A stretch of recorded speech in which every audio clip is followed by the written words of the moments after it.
Deixa eu te perguntar uma coisa. O quanto o meio, o ambiente, influencia na tua vida, influencia nas tuas decisões, influencia nas tuas ações e nas tuas escolhas. A gente ouve sempre que a gente é a média das 5 pessoas com quem a gente mais convive. Tudo bem, isso tem alguma verdade, tá? Mas não é a verdade completa. Escuta essa história comigo. Um reino muito rico, um reino muito próspero, o seu rei muito suntuoso, no seu trono muito majestoso, teve um sonho e sonhou que o reino estava sendo atacado por raposas. Raposas andando para lá e para cá, dentro do seu quarto. E o rei acordou muito angustiado, muito aflito, preocupado e baixou um decreto para que as pessoas interpretassem o sonho dele. E ele baixou um decreto e disse: quem interpretar esse sonho, eu vou dar um saco de ouro. E aí lá numa floresta, distante do reino, morava um lenhador, numa casa muito pobre. E o lenhador pensou, sentou lá num tronco, no meio da floresta, e pensou: poxa, como seria bom se eu interpretasse esse sonho. Se eu ganhasse esse saco de ouro, minha vida ia melhorar. E aí, um passarinho muito bonito encostou do lado dele e falou: ah, você quer interpretar o sonho do rei?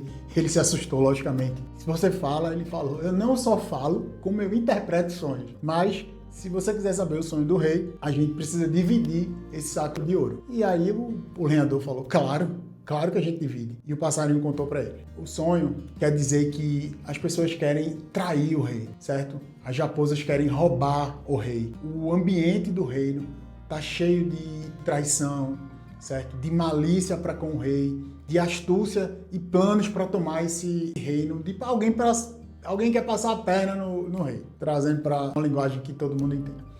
E aí o lenhador foi lá e contou o sonho para o rei. E o rei ficou feliz da vida e muito alegre. Disse: era isso mesmo. Ele já desconfiava, certo, de algumas pessoas próximas. E o lenhador voltou, pegou o saco de ouro. E aí no meio do caminho disse: rapaz, aquele passarinho tão pequeno, o que ele vai fazer com esse ouro? Ele não aguenta nem carregar uma moeda de ouro direito. Eu vou ficar com esse ouro, não vou voltar lá não, onde eu tinha marcado com ele, lá no tronco da floresta. Beleza, o lenhador ficou com o ouro. Passou um ano, o rei teve outro sonho. Só que dessa vez o rei disse: não vou baixar nenhum decreto. Já pegou os soldados e mandou direto na casa do lenhador. E agora o lenhador morava numa casa melhor, numa parte da floresta melhor, vivia uma vida muito mais confortável do que a vida pobre que ele tinha antes. E aí os soldados tocaram a porta dele e aí ele abriu a porta e se assustou. E os soldados disseram: o rei teve um sonho, vamos embora com a gente. Ele disse: meu Deus do céu, o que é que eu faço agora? Ele falou assim: me dê um dia para que eu possa pensar no sonho, eu interprete esse sonho. E os soldados disseram: não, isso é justo, você pode ficar com esse dia e amanhã se apresente no reino. E aí o lenhador se desesperou. Disse: meu Deus do céu, o que é que eu faço agora? Ah, se aquele passarinho aparecesse. Mas ele não vai aparecer porque eu me enganei ele. E aí ele foi, mas vai que, né? Ele foi lá para a floresta, sentou no mesmo tom e aí o passarinho apareceu. Disse: o rei sonhou de novo, não foi? Ele disse: ô passarinho, me desculpe, eu fui ganancioso, mas se você me disser o sonho agora, eu divido os 2 sacos de ouro, e o rei estava dando agora 2 sacos de ouro, eu divido com você, não se preocupe. E aí, qual foi o sonho do rei? O rei sonhou que um punhal ficava cercando sua cabeça, certo? O tempo todo. E aí o passarinho disse: vá lá contar o sonho ao rei. Estão tentando matar o rei. O reino agora vive num ambiente de violência. Esse sonho significa violência. Querem matar o rei. Estão tramando contra a vida do rei. E aí o lenhador foi e o rei ficou feliz da vida. Ele já desconfiava que alguém queria matar ele, tal, e entregou os 2 sacos de ouro para o lenhador. O lenhador voltou e no caminho pensou: rapaz, aquele passarinho tá me fazendo de besta. Eu que vou lá, eu que me arrisco, eu que tô contando as coisas pro rei. E eu não vou dar nada pro passarinho não. Eu já sei o que eu vou fazer com ele. Chegou lá no tronco lá da floresta. Quando o passarinho chegou, o lenhador pegou uma pedra e tentou matar o passarinho. O passarinho, muito esperto, conseguiu se desviar, voou e não voltou, e o lenhador levou os sacos de ouro. Passou mais um ano, o rei teve outro sonho. O rei agora, dessa vez, o rei sonhou com ovelhas, sonhou com um branco, sonhou com um ambiente de paz, ovelhas para lá e para cá. Acordou no outro dia, mas queria saber, não acordou angustiado, mas queria saber o que significava aquilo. E aí, o que aconteceu? De novo, O rei ofereceu agora 3 sacos de ouro e já mandou os soldados direto. Vão direto na casa do lenhador. Vão buscar o lenhador. Mesma história, o soldado bateu lá, o lenhador se desesperou, pediu um dia. E aí ele disse, agora o passarinho não vai aparecer mais. Mas para surpresa dele, enquanto ele estava sentado lá no tronco, que ele foi para a floresta, o passarinho apareceu. Ele disse, passarinho, por favor, me perdoe. Me perdoe, me perdoe. O rei sonhou de novo. E eu não sei o que eu faço. Se eu não aparecer lá amanhã, o rei vai mandar me matar. E aí o passarinho disse, não tem problema. Vou contar o sonho a você. Diga ao rei agora que o rei não vive em um ambiente de paz, certo? De prosperidade, de harmonia. Tá tudo tranquilo. O reino agora vive um ambiente de extrema alegria, de extrema paz mesmo. Então diga ao rei que fique tranquilo. E aí o lenhador foi lá e contou, e o rei ficou feliz da vida e deu os 3 sacos de ouro. E o lenhador, voltando para casa, parou assim e teve uma crise de arrependimento. Disse, meu Deus, o que é que eu fiz com aquele passarinho? Ele me ajudou. Hoje eu tenho uma vida que eu tenho graças ao passarinho ter me contado os sonhos. Não, eu não posso agir dessa forma. E aí encontrou o passarinho e disse, passarinho, eu não só estou lhe dando aqui as moedas que a gente combinou, como eu vou restituir as que eu roubei de você da outra vez. Me perdoe por ter tentado matar você, por ter lhe traído e me perdoe por tudo. Tá, eu não sei o que eu fiz, eu não sei onde eu estava com a cabeça. E aí o passarinho diz a ele, eu não esperava nada diferente de você, porque você é uma pessoa que é influenciada pelo ambiente onde você vive. E no primeiro sonho, naquele tempo, o rei vivia num ambiente de traição. E foi o que você fez, você me traiu. Passou-se um tempo, o reino vivia um ambiente de violência. E você tentou me matar. E agora, o reino vive um ambiente de paz, de alegria, certo? De pureza. E aí você se arrependeu. Poucos homens, lenhador, conseguem ser fiéis a seus princípios, aos seus valores. Poucos homens conseguem ser fiéis a si mesmo, independente do ambiente onde estão. Podem ficar com seu ouro, seja feliz, apesar dele, que eu vou embora. Essa história já é autoexplicativa, ela já conta muito por si só. E aí, o que é que a Bíblia tem a ver com isso? Tem um jovem lá na Bíblia chamado Daniel. E Daniel foi um jovem que foi levado cativo da sua casa, da sua terra, de Jerusalém para a Babilônia. E, por coincidência, o rei também teve um sonho e ninguém no reino conseguiu interpretar. O rei queria mandar matar todo mundo porque não sabia interpretar o sonho, e Daniel pediu para que o rei não fizesse isso, que ele ia interpretar o sonho do rei. Primeira lição: Daniel nem conhecia essas pessoas e Daniel se manteve fiel ao seu caráter. Daniel teve misericórdia dessas pessoas, Daniel teve compaixão dessas pessoas. Passado isso, Daniel foi lá, interpretou o sonho, né? Contou ao rei o sonho, e Daniel deu toda a glória a Deus.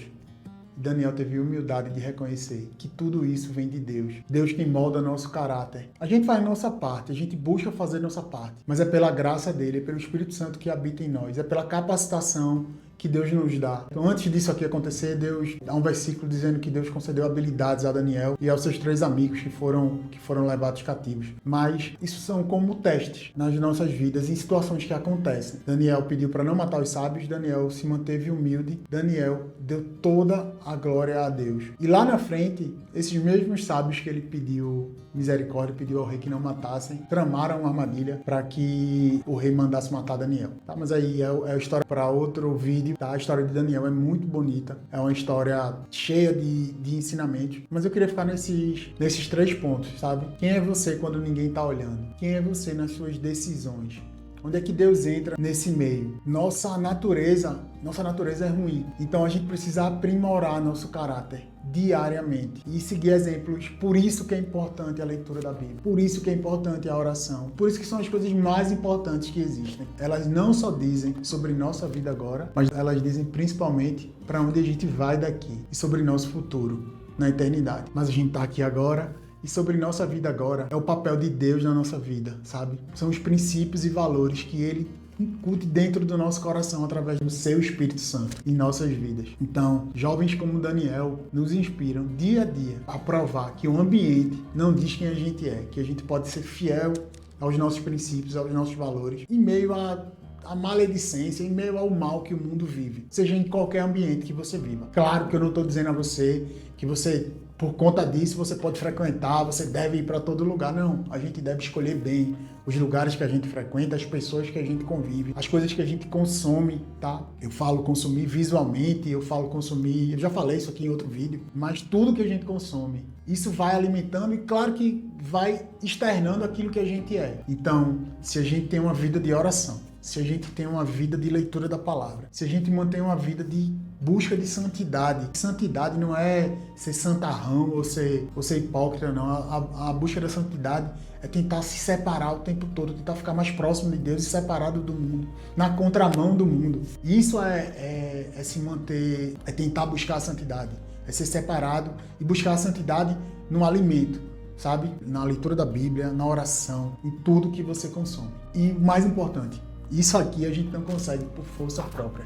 A gente só consegue através da graça de Deus. Por isso que eu falo da oração, eu fico insistindo nesse ponto, porque é aí que Deus vai derramando porção de sabedoria. É aí que o Espírito Santo sempre vai apitando aquilo que a gente chama de voz da consciência. É o Espírito Santo dizendo pra gente o que fazer, o que não fazer, como reagir. E repito, procura ambientes bons, procura pessoas boas. Mas quando você não puder evitar isso, se mantém fiel a tudo aquilo que você acredita, se mantém fiel aos princípios de Deus, se mantém fiel aos seus valores, se mantém íntegro, se mantém forte. Porque Deus sempre vai dar uma saída, Deus sempre vai agir. A história de Daniel, eu convido você a ler o livro todo, não é um livro grande, mas é um livro fantástico, que você aplica várias coisas à sua vida hoje, ao seu modo de agir. Daniel é um homem exemplar e um homem que merece ser exemplo para nós. Eu espero que esse vídeo tenha te abençoado de alguma forma, que tenha ficado claro essa história para você. Eu desejo que você viva num ambiente de paz, de harmonia, de pureza, de alegria, que assim seja a sua casa, que assim seja a sua vida, seu trabalho, seus sonhos.